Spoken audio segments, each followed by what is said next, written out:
ಬಯಲು ಸೀಮೆಯ ಜಿಲ್ಲೆಗಳಿಗೆ ಕುಡಿಯುವ ನೀರು ಮತ್ತು ಕೆರೆ ತುಂಬಿಸುವ ಎತ್ತಿನಹೊಳೆ ಯೋಜನೆಯಡಿ ಮುಂದಿನ 2 ವರ್ಷದಲ್ಲಿ ಈ ಭಾಗದ ಎಲ್ಲ ಜಿಲ್ಲೆಗಳಿಗೆ ಕುಡಿಯುವ ನೀರು ಒದಗಿಸಲು ಸಚಿವ ಸಂಪುಟ ನಿರ್ಧರಿಸಿದೆ ಎಂದು ಮುಖ್ಯಮಂತ್ರಿ ಸಿದ್ದರಾಮಯ್ಯ ಚಿಕ್ಕಬಳ್ಳಾಪುರ ಜಿಲ್ಲೆ ನಂದಿ ಗಿರಿಧಾಮದಲ್ಲಿಂದು ಹೇಳಿದ್ದಾರೆ.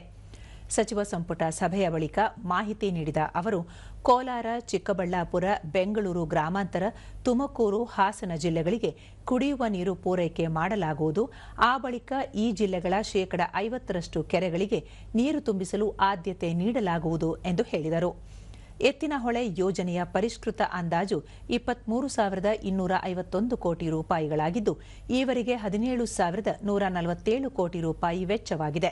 ಇನ್ನು 6,103 ಕೋಟಿ ರೂಪಾಯಿ ಬಾಕಿ ಇದ್ದು, ಭೂಸ್ವಾಧೀನ ಸೇರಿದಂತೆ ಇನ್ನಿತರ ಖರ್ಚು ವೆಚ್ಚಗಳಿಗಾಗಿ 8,000 ಕೋಟಿ ರೂಪಾಯಿ ಅಗತ್ಯವಿದೆ.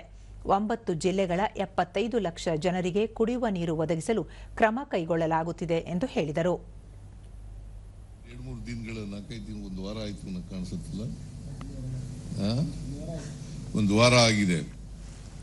ಅಲ್ಲಿ ಏನ್ ತೀರ್ಮಾನ ಮಾಡಿದ್ದೀನಿ ಅಂತಂದ್ರೆ, ಮೂಲತಃ ಕುಡಿಯ ನೀರಿನ ಪ್ರಾಜೆಕ್ಟ್, ಆದ್ರೆ ಕೆರೆಗಳಿಗೆ ನೀರು ತುಂಬಿಸ್ತೀವಿ 50% ಅಂತೇಳಿ ನಾವು ಮಾಡಿದ್ದೀವಿ. ಹಿಂದುಳಿದ ವರ್ಗದ ಅಭ್ಯರ್ಥಿಗಳಿಗೆ ರಾಜ್ಯದ ಪ್ರತಿ ಜಿಲ್ಲೆಯಲ್ಲಿ ಕಾರ್ಮಿಕ ಮಕ್ಕಳಿಗಾಗಿ ವಸತಿ ಶಾಲೆಯನ್ನು 1,125.25 ಕೋಟಿ ವೆಚ್ಚದಲ್ಲಿ ನಿರ್ಮಾಣ ಮಾಡಲಾಗುವುದು. ಇದರ ಜೊತೆಗೆ ಶಿಕ್ಷಣ, ಆರೋಗ್ಯ, ಕುಡಿಯುವ ನೀರು, ನೀರಾವರಿ, ಕೆರೆ ತುಂಬಿಸುವ ಯೋಜನೆಗಳಿಗೆ ಒತ್ತು ನೀಡಲಾಗಿದೆ. ಹಿಂದುಳಿದ ವರ್ಗದ ಅಭ್ಯರ್ಥಿಗಳು ಐಎಎಸ್, ಐಪಿಎಸ್, ಐಆರ್ಎಸ್ ಸೇರಿದಂತೆ ಇನ್ನಿತರ ಸ್ಪರ್ಧಾತ್ಮಕ ಪರೀಕ್ಷೆಗಳಿಗೆ ಅನುಕೂಲವಾಗುವಂತೆ ಬೆಂಗಳೂರಿನಲ್ಲಿ 10 ಕೋಟಿ ರೂಪಾಯಿ ವೆಚ್ಚದಲ್ಲಿ 2 ವಸತಿ ಶಾಲೆಗಳನ್ನು ನಿರ್ಮಿಸಲು ನಿರ್ಧರಿಸಲಾಗಿದೆ ಎಂದು ಹೇಳಿದರು. ಶಾಲೆಗಳನ್ನು ನಿರ್ಮಾಣ ಮಾಡಲಿಕ್ಕೆ ತೀರ್ಮಾನ ಮಾಡಿದ್ದೀವಿ. ಇದಕ್ಕೆ ಸುಮಾರು 10 ಕೋಟಿ ರೂಪಾಯಿಗಳನ್ನು ಇಟ್ಟಿದ್ದೇವೆ. ಆಮೇಲೆ ಬಾಗೇಪಲ್ಲಿ ಪಟ್ಟಣದ ಹೆಸರನ್ನ ಭಾಗ್ಯನಗರ ಬೆಂಗಳೂರು ಸಿಟಿ ವಿಶ್ವವಿದ್ಯಾನಿಲಯಕ್ಕೆ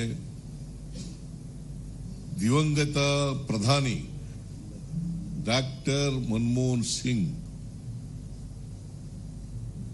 ಅವರ ಹೆಸರನ್ನ ಇಡ್ಲಿಕ್ಕೆ ತೀರ್ಮಾನ ಮಾಡಿದ್ದೇವೆ. ಇನ್ನುಳಿದಂತೆ ಬೆಂಗಳೂರು ಗ್ರಾಮಾಂತರ ಜಿಲ್ಲೆಗೆ ಬೆಂಗಳೂರು ಉತ್ತರ ಜಿಲ್ಲೆ ಎಂದು ನಾಮಕರಣ ಮಾಡಲು ಸಂಪುಟ ಸಮ್ಮತಿಸಿದೆ. ಬಾಗೇಪಲ್ಲಿಯನ್ನು ಭಾಗ್ಯನಗರ ಎಂದು ಹೆಸರು ಬದಲಾಯಿಸಲು ನಿರ್ಧರಿಸಲಾಗಿದೆ. ಇದರ ಜೊತೆಗೆ ಬೆಂಗಳೂರು ನಗರ ವಿಶ್ವವಿದ್ಯಾಲಯಕ್ಕೆ ಡಾಕ್ಟರ್ ಮನಮೋಹನ್ ಸಿಂಗ್ ಬೆಂಗಳೂರು ನಗರ ವಿಶ್ವವಿದ್ಯಾಲಯ ಎಂದು ನಾಮಕರಣ ಮಾಡಲು ತೀರ್ಮಾನಿಸಲಾಗಿದೆ. ಹೊಸ ತಾಲೂಕುಗಳಲ್ಲಿ ಸಮುದಾಯ ಆರೋಗ್ಯ ಕೇಂದ್ರಗಳನ್ನು ಆರಂಭಿಸಲು ಸಮ್ಮತಿಸಲಾಗಿದೆ ಎಂದು ಹೇಳಿದರು. ರಾಜ್ಯದ 4 ಕಂದಾಯ ವಿಭಾಗಗಳಲ್ಲಿ ಸಚಿವ ಸಂಪುಟ ಸಭೆ ನಡೆಸಲು ನಿರ್ಧರಿಸಲಾಗಿದೆ. ಆಯಾ ವಿಭಾಗದಲ್ಲಿ ನಡೆಯಲಿರುವ ಸಚಿವ ಸಂಪುಟ ಸಭೆಯಲ್ಲಿ ಬಹುತೇಕ ಆ ವಿಭಾಗದ ಸಮಸ್ಯೆಗಳ ಇತ್ಯರ್ಥಕ್ಕೆ ಒತ್ತು ನೀಡಲಾಗುವುದು ಎಂದು ಹೇಳಿದರು. ಅವುಗಳನ್ನ ಮಾಡಬೇಕು ಅಂತೇಳಿ ತೀರ್ಮಾನ ಮಾಡಿದ್ದೀವಿ. ಗಣಿಗಾರಿಕೆ ನಡೆದ ಅಕ್ರಮ ತನಿಖಾ ಉಪಮುಖ್ಯಮಂತ್ರಿ ಡಿಕೆ ಶಿವಕುಮಾರ್ ಅಕ್ರಮ ಗಣಿಗಾರಿಕೆಗೆ ಸಂಬಂಧಿಸಿದಂತೆ ಆಗಿರುವ ಪ್ರಗತಿ ಸೇರಿದಂತೆ ಇನ್ನಿತರ ವಿಷಯಗಳ ಕುರಿತು ಅಧ್ಯಯನ ನಡೆಸಿ ವರದಿ ಸಲ್ಲಿಸಲು ಕಾನೂನು ಸಚಿವ ಎಚ್.ಕೆ. ಪಾಟೀಲ್ ನೇತೃತ್ವದಲ್ಲಿ ಸಚಿವ ಸಂಪುಟ ಉಪಸಮಿತಿ ರಚಿಸಲಾಗಿದೆ. 1 ತಿಂಗಳ ಒಳಗಾಗಿ ವರದಿ ನೀಡಲು ಸೂಚಿಸಲಾಗಿದೆ. ಇದರ ಜೊತೆಗೆ ಬಾಗೇಪಲ್ಲಿ ತಾಲೂಕಿನಲ್ಲಿ 189 ಕೋಟಿ ರೂಪಾಯಿ ವೆಚ್ಚದಲ್ಲಿ ಜಲಾಶಯ ನಿರ್ಮಾಣ ಸೇರಿದಂತೆ ಹಲವು ಮಹತ್ವದ ನಿರ್ಧಾರಗಳನ್ನು ತೆಗೆದುಕೊಳ್ಳಲಾಗಿದೆ ಎಂದು ವಿವರಿಸಿದರು. ಚೇರ್ಮನ್ ಆಗಿದ್ರು, ಅದಾದ್ಮೇಲೆ ಗವರ್ಮೆಂಟ್ ಹೋಗಿದ್ರು, ಅನೇಕ ನ್ಯೂನತೆಗಳನ್ನು ಅವರು ಕಂಡುಹಿಡಿದಿದ್ರು.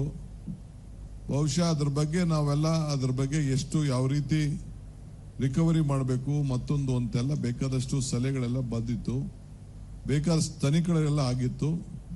ಈಗ ಮುಂದಕ್ಕೆ ಏನಾಗಬೇಕು, ನಮ್ಮ ರಾಜ್ಯದ ಹಿತವನ್ನು ಏನು ಕಾಪಾಡಬೇಕು, ನಮ್ಮ ಸಂಪತ್ತನ್ನು ಯಾವ ರೀತಿ ಕಾಪಾಡಬೇಕು ಅನ್ನೋ ದೃಷ್ಟಿಯಿಂದ ನಮ್ಮ ಲಾ ಮಿನಿಸ್ಟರ್ಗೆ 1 ತಿಂಗಳೊಳಗಡೆ ಅದ್ರ ಬಗ್ಗೆ ಒಂದು ರಿಪೋರ್ಟ್ ಅನ್ನ ಸಬ್ಮಿಟ್ ಮಾಡಬೇಕು ಅಂತ ಹೇಳಿ ಅವರಿಗೆ ಕ್ಯಾಬಿನೆಟ್ ಅವರಿಗೆ ಅವಕಾಶವನ್ನು ಕೊಟ್ಟಿದೆ.